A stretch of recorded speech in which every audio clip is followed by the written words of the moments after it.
Shinzo Abe got the Bank of Japan to handle 90% of the policy, a dynamic that's boosted stocks but failed to offer broader economic gains. Photo app search for the world's frothiest stock market is heating up. Most eyes are on the Donald Trump rally in New York. Some gaze at Narendra Modi's Mumbai. Perhaps, though, we should be looking at Shinzo Abe's Tokyo. Abenomics is having a good moment. Japan is enjoying its longest run of growth in 11 years, unemployment is at 23-year lows, and Prime Minister Abe's big the 22nd of October election win frees him to toss more stimulus at Asia's number 2 economy. But a 30% surge in the Nikkei 225 stock average over the past year seriously. Tokyo shares are benefiting from the world stock boom. The extent to which it's racing ahead of the 19% gain in the MSCI World Index, though, raises questions.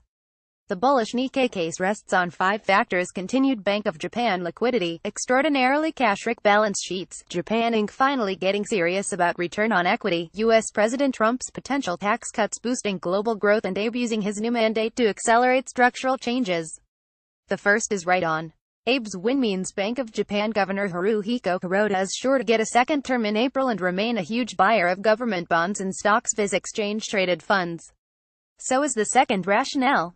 Corporate Japan is sitting on at least $2.7 trillion of cash, giving Nikkei stocks a comparative edge over, say, the SP 500 index.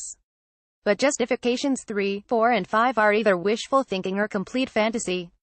Corporate governance has indeed improved since Abe entered office in December 2012.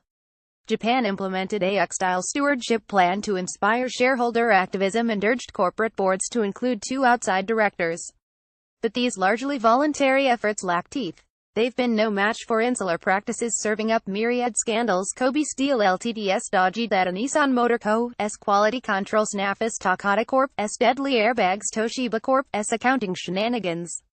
Japan Inc. still answers to no one. Trump's tax cuts, rationale number 4, may be a long shot.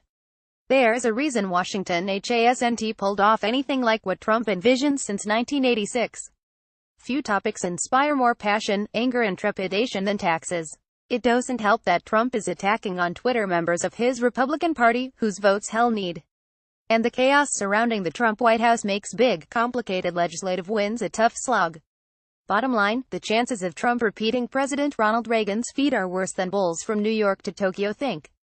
Finally, the Abenomics reboot fantasy. You'd think that after years of majorities in both houses of parliament, reasonably high support rates and a revival blueprint with wide public support, Abe would have achieved more than a few corporate governance tweaks.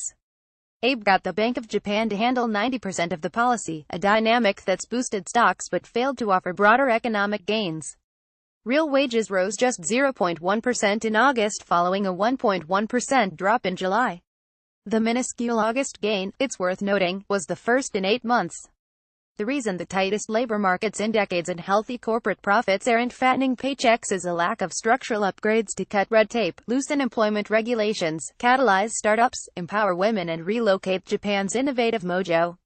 When global growth slows, Japan's will stop on a dime. The odds of Abe implementing a Big Bang may be even lower now. His raison d'etre is amending the pacifist constitution so that Japan can field a conventional military force. The war announcing Article 9, added by U.S. occupation force officials after Japan's surrender in 1945, blocks Tokyo from sending troops abroad. It's the life mission of right-wingers like Abe to make Japan a normal country again. That might be harder than Trump cutting taxes, leaving little time to retool the economy. Sadly, Abenomics is catching. Trump has had zero legislative impact. President Xi Jinping's recent coronation in Beijing papered over the absence of specific plans to scale back the state sector, curb shadow banking excesses and head off a debt crisis. Instead, strongman Xi is making a contradictory push for freer markets with more Communist Party control. In New Delhi, Prime Minister Modi is resting on his laurels as growth slows. His move to toss an unprecedented Rs 2.11 trillion at struggling state-run banks treats the symptoms of India's troubles, not the underlying problem. But the Nikkei surge may be the most egregious example of investors racing ahead of economic improvements.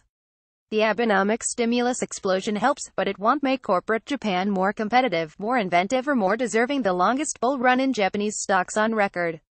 In fact, the weaker yen, a product of the Bank of Japan's epic easing, has a dark side, reducing the urgency for companies to raise their game. Japanese stocks aren't necessarily heading for a crash, but the froth coursing through Tokyo bears watching. Big losses would reverberate around Asia and beyond, colliding with equity bubbles around the globe. William Pesek, based in Tokyo, is a former columnist for Barron's and Bloomberg and author of Japanization: What the World Can Learn from Japan's Lost Decades.